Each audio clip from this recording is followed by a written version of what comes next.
తెలంగాణలో కాంగ్రెస్ ఎంఐఎం మధ్య బంధం బలపడుతుందా? రాజకీయంగా మరింతగా కలిసి అడుగులు వేయాలని రెండు పార్టీలు అంతర్గతంగా ఓ అంగీకారానికి వచ్చాయా? ఓల్డ్ సిటీ అభివృద్ధి కోసం రెండు పార్టీల మధ్య ఒప్పందం కుదిరిందా? అవుననే సమాధానం వస్తోందని రాజకీయ వర్గాలు అంటున్నాయి. ఇంతకీ కాంగ్రెస్ ఎంఐఎం మధ్య లోపాయికారిగా కుదిరిన ఆ ఒప్పందం ఏంటి? రెండు పార్టీలు కలిసి నడవాలని ఎందుకు నిర్ణయించుకున్నాయి? What's the story?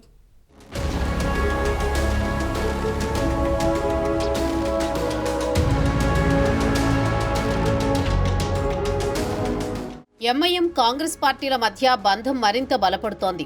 గత 10 ఏళ్ల పాటు గులాబీ పార్టీతో దోస్తీ కట్టిన ఎంఐఎం పార్టీ మొన్నటి అసెంబ్లీ ఎన్నికల్లో బీఆర్ఎస్ ఓడిపోవడంతో గులాబీ పార్టీతో దోస్తీ కటిఫ్ అయింది.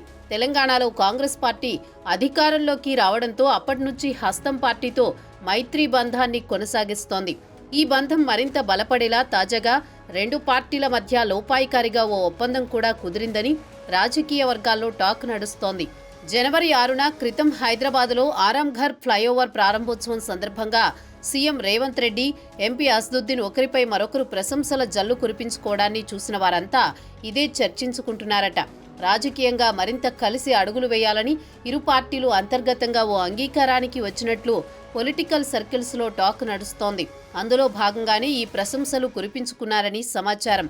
పాత బస్తీకి మెట్రో రైలు రావడం చాలా సంతోషమని, ఇప్పటి వరకు 5 సీఎంలు వచ్చినా ఎవరూ చేయలేని పనిని సీఎం రేవంత్ రెడ్డి చేశారని ఎంఐఎం అధినేత అసదుద్దీన్ ఓవైసీ అన్నారు.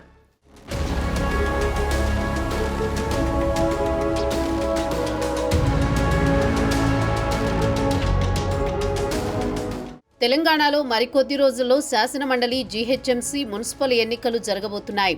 ఇలాంటి సమయంలో రెండు పార్టీలు కలిసి ముందుకు సాగాలని, ఈ బంధాన్ని మరింత బలోపేతం చేయాలని నిర్ణయించుకున్నాయని సమాచారం.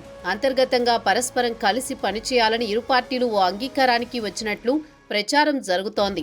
పాత బస్తీకి నిధుల విషయంలో, అభివృద్ధి విషయంలో ఎంఐఎం ఎమ్మెల్యేలు చెప్పిన వాటికి ముందు నుంచి ప్రభుత్వం ప్రాధాన్యం ఇస్తూ వస్తోంది.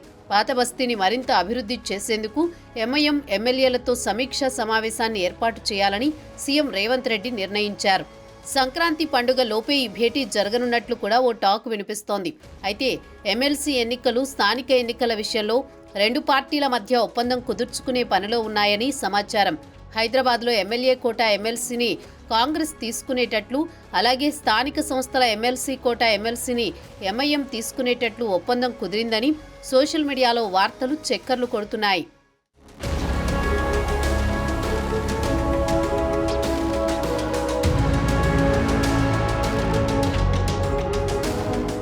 రాష్ట్రంలో ఏ పార్టీ అధికారంలో ఉంటే ఆ పార్టీతో ఎంఐఎం తన మైత్రి బంధాన్ని కొనసాగిస్తుందనే టాక్ ఎప్పటినుంచో రాజకీయ వర్గాల్లో వినిపిస్తోంది. గతంలో టీడీపీతో, ఆ తర్వాత కాంగ్రెస్తో, ప్రత్యేక రాష్ట్రంలో బీఆర్ఎస్తో దోస్తీ కొనసాగించింది. 2004 నుంచి 2014 వరకు కిరణ్ కుమార్ రెడ్డి సీఎంగా ఉన్న సమయంలో మినహా మిగిలిన కాలమంతా కాంగ్రెస్తోనే దోస్తీ చేసింది. ఆ తర్వాత బీఆర్ఎస్తో 10 ఏళ్ల పాటు మైత్రి బంధాన్ని కొనసాగించింది. ఆ తర్వాత కాంగ్రెస్ అధికారం చేపట్టడంతో ఇప్పుడు ఆ పార్టీకి ఎంఐఎం దగ్గరైందన్న టాక్ రాజకీయ వర్గాల్లో వినిపిస్తోంది. అందుకే కొత్త ప్రభుత్వం కొలువుదీరినప్పటి నుంచే కాంగ్రెస్ పార్టీతో ఎంఐఎం పాజిటివ్ రిలేషన్షిప్ మెయింటైన్ చేస్తూ వ్యూహాత్మకంగా అడుగులు వేస్తోంది. మూసీ పునర్జీవం, హైడ్రా విషయంలోనూ ఎంఐఎం ఎక్కడా ప్రభుత్వానికి వ్యతిరేకంగా స్పందించలేదు. ఎంఐఎం ఎమ్మెల్యేల నియోజకవర్గాల పరిసరాల నుంచి మూసీ అత్యధిక భాగం ప్రవహిస్తోంది. అయినప్పటికీ ప్రభుత్వ నిర్ణయంపై ఎంఐఎం సైలెంట్గానే ఉంది. అటు బీఆర్ఎస్ పార్టీ విమర్శలు చేస్తున్న ఎంఐఎం మాత్రం సంయమనం పాటించింది.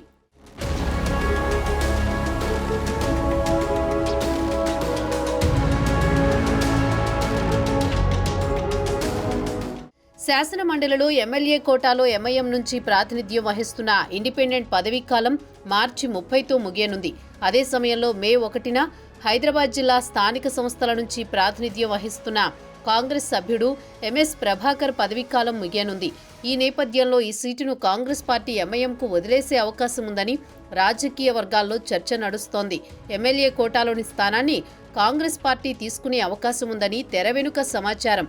ఆ తర్వాత రాష్ట్రంలో మున్సిపల్, కార్పొరేషన్ ఎన్నికలు రానున్నాయి. పట్టణాలు, నగరాల్లో ఎంఐఎంకు ప్రత్యేక ఓటు బ్యాంక్ ఉంది. కరీంనగర్, నిజామాబాద్, వరంగల్ మున్సిపల్ కార్పొరేషన్లు, ముథోల్, ఆదిలాబాద్, తాండూర్, నల్గొండ లాంటి పట్టణాల్లో ఎంఐఎంకు మంచి పట్టుంది. ఈ స్థానాల్లో చెప్పుకోదగిన సంఖ్యలో కార్పొరేటర్ కౌన్సిలర్లను ఎంఐఎం గెలుచుకుంది. ఇక్కడ ఎంఐఎం మద్దతు ఇతర పార్టీలకు చాలా కీలకం. వీటితో పాటు హైదరాబాద్లో ఎంఐఎం పట్టు గురించి ప్రత్యేకంగా చెప్పనక్కర్లేదు. వచ్చే ఎన్నికల్లో జీహెచ్ఎంసీ మేయర్ స్థానం కాంగ్రెస్ గెలవాలంటే ఎంఐఎం మద్దతు చాలా వరకు అవసరం. అటువంటి పరిస్థితుల్లో ఎంఐఎం కాంగ్రెస్ దోస్తీ కుదిరినట్టేనని రాజకీయ వర్గాలు అంచనా వేస్తున్నాయి. ఏది ఏమైనప్పటికీ తెలంగాణలో ప్రస్తుతం ఎంఐఎం పార్టీ కాంగ్రెస్తో దోస్తీ కొనసాగిస్తోంది. అయితే రాబోయే రోజుల్లో ఈ మైత్రి బంధం అలాగే కొనసాగుతుందా లేదా అనేది చూడాల్సి ఉంది.